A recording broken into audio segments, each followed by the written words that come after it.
மதுரையில் வழிப்பறி வழக்கில் கைதாகி சிறையில் அடைக்கப்பட்ட கைதி உயிரிழந்த சம்பவம் அதிர்ச்சியை ஏற்படுத்தியுள்ளது. உடலை வாங்க மறுத்து 2 நாட்களாக உறவினர்கள் போராட்டம் நடத்தி வருகின்றனர்.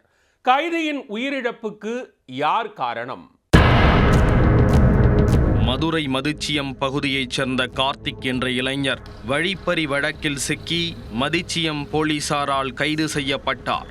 கடந்த 3ஆம் தேதி கைது செய்யப்பட்ட கார்த்திக் அதே தினத்தில் மதுரை மத்திய சிறையில் அடைக்கப்பட்டார்.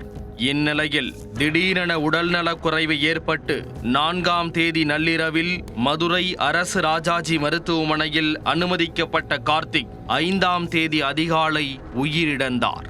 அதைத் தொடர்ந்து மாஜிஸ்ட்ரேட் கல்யாண மாரிமுத்து விசாரணை மேற்கொண்டு கார்த்திக் உடல் நீதிமன்ற வழிகாட்டுதல் படி உடற்கூறாய்வு செய்யப்பட்டது. உடற்கூறாய்வு முழுவதும் வீடியோ பதிவும் செய்யப்பட்டுள்ளது.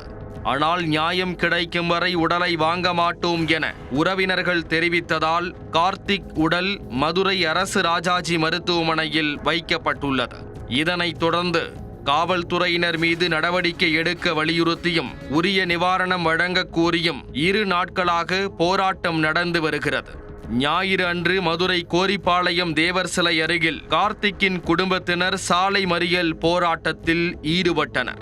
அப்போது பெண்கள் சாலைகளில் படுத்து புரண்டபடி கோரிக்கைகளை வலியுறுத்தி போராட்டத்தில் ஈடுபட்டனர். போலீசார் அவர்களை கைது செய்ய முயன்றபோது 2 தரப்புக்கும் இடையே கடும் தள்ளுமுள்ளு ஏற்பட்டது.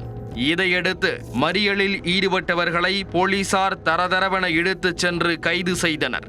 கார்த்திக் உயிரிழக்க காரணம் என்ன? காவல் நிலையத்திலும் சிறையிலும் நடந்த சம்பவங்கள் வெளியே வருமா?